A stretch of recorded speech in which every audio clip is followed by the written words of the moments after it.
मित्रों, अगर आप मेरे चैनल पर नए हैं तो मेरे चैनल को सब्सक्राइब कीजिए, लाइक कीजिए, शेयर कीजिए। साथ ही नोटिफिकेशन बेल को भी प्रेस कीजिए, जिससे मेरी आने वाली वीडियोस का नोटिफिकेशन आपको तुरंत मिल जाए। मित्रों, आज का जो विषय है वो विषय ये है कि कुछ लोग ऐसे होते हैं कि उनके घर में इतनी परेशानियां होती है और वो उसका कारण पता नहीं लगा पाते। यानी उनके घर में बहुत सारी ऐसी परिस्थिति होती है जिनका उन्हें कारण नहीं पता लगता। लेकिन मैं आपको एक ऐसा कारण बताऊंगी आपके घर में परेशानी होने का, जिसको सुन करके आपको आश्चर्य होगा। देखिए मित्रों, अगर आपके घर में बीमारियां रहती है, अगर आपके घर में कोई व्यक्ति सोते सोते उचक कर जाग जाता है, या आपका बच्चा अचानक से, घर में छोटा बच्चा है और छोटा बच्चा सोते सोते उचक कर बैठ जाता है, या सोते सोते ही वो अचानक से ज़ोर ज़ोर से रोने लगता है, क्योंकि बच्चे ऐसे होते हैं जिनको अपने शब्दों के माध्यम से वो आपको अपनी समस्या नहीं बता सकते हैं। तो वो क्या करते हैं, वो रोना प्रारंभ कर देते हैं। या आपके घर में किसी व्यक्ति को रात को अचानक से डर का अनुभव होता है, यानी रात को सोते समय वो एकदम से डर जाते हैं। या आप अपने घर में रहते समय एक अजीब से भय का अनुभव करते हैं, यानी आपको डर लगता है, अकारण ही डर लगता है। आपके घर में हमेशा एक कहते हैं लड़ाई का माहौल बना रहता है। आपके घर में एक अजीब सा भारीपन होता है। आपके घर में रहने पर आपका मन उचाट होता है, यानी आप जब घर में रहते हैं तो आपका मन बिल्कुल नहीं लगता है। ऐसा लगता है कि अगर मैं बाहर जाऊं तो मन लगता है और घर में आऊं तो मन बिल्कुल नहीं लगता है। ऐसी परिस्थिति आपके परिवार के सदस्यों की रहती है। तो ये सभी कारण अगर आपके साथ होते हैं, साथ ही अगर आपको रात को सोते समय अपनी छाती पर दबाव महसूस होता है, यानी आपको ऐसा लगता है कि मेरी छाती पर कोई बैठा है, और अगर आप सोते समय जब आपको दबाव महसूस होता है, आप बोलना चाहते हैं लेकिन आप चाहकर भी बोल नहीं पाते हैं। ऐसा लगता है जैसे कि आपकी जो जीवा है उसको किसी ने बांध दिया है, आपकी आवाज़ को किसी ने बांध दिया है और आप बोल नहीं पाते कोशिश करने के बाद भी।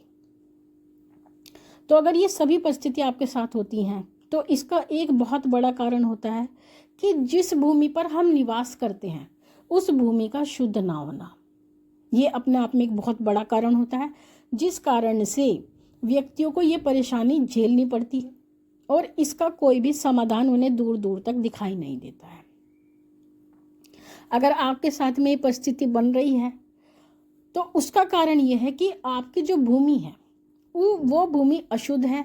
उस भूमि के नीचे या तो हड्डियां दबी हुई हैं, यानी पहले वो भूमि शमशान की रही हो, या वो एक कब्रिस्तान रहा हो, या फिर उस भूमि में जानवर दबाए जाते हों, या किसी ने उस भूमि में, जैसे खाली प्लॉट पड़े रहते हैं, खाली भूमि पड़ी रहती है तो वहाँ पर लोग गंदगी फेंकते हैं।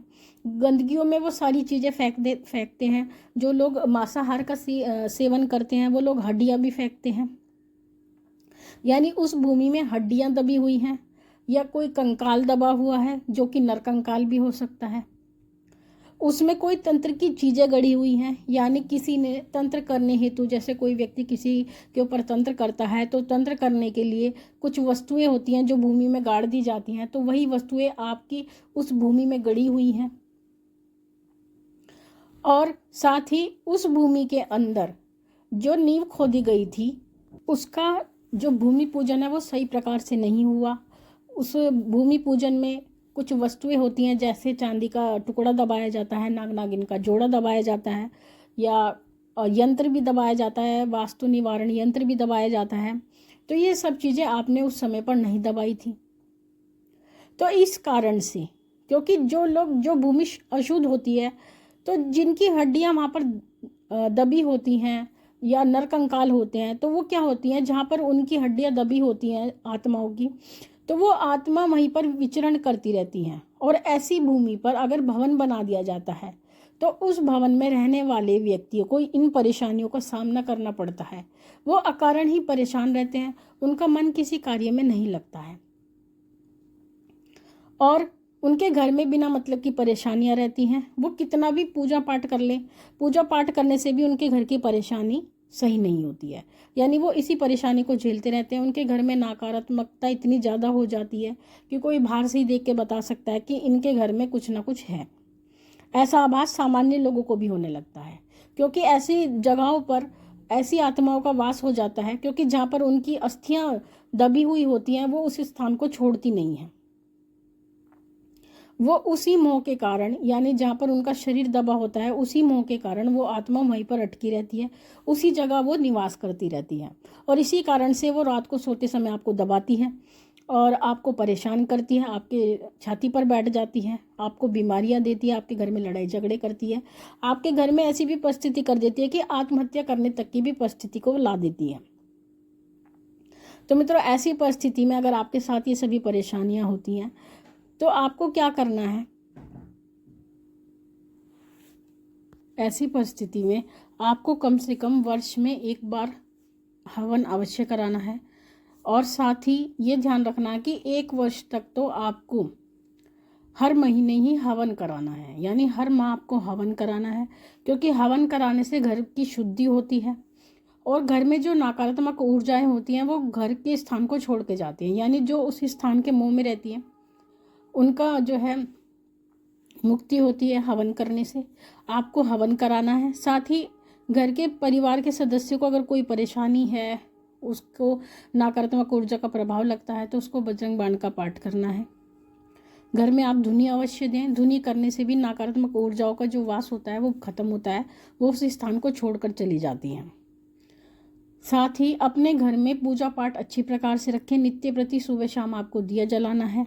अपने घर में जितना ज़्यादा हो सके घर के जितने भी सदस्य हैं सभी सदस्य पूजा पाठ अवश्य करें। अगर आप इस प्रकार से रोज करते हैं, पूजा पाठ करते हैं, अपने घर में हवन कराते हैं, बजरंग बाण का पाठ करते हैं, तो आपके घर में जो इस प्रकार की नकारात्मक ऊर्जाएं होती हैं वो आपको परेशान करना बंद कर देती हैं, अपने स्थान को छोड़ के चली जाती हैं, उनका जो मन होता है वहाँ से हटना प्रारंभ हो जाता है। तो मित्रों, इस प्रकार के कार्य करने से आप इस परेशानी से बच सकते हैं। ये थी जानकारी आप सभी के लिए। माँ भगवती से प्रार्थना करते हैं कि वो आपके भंडारे भरती रहे, आपकी सभी मनोकामनाओं को पूर्ण करती रहे। आपसे फिर मिलते हैं अपनी अगली वीडियो में। तब तक के लिए जय महाकाली, जय महाकाल।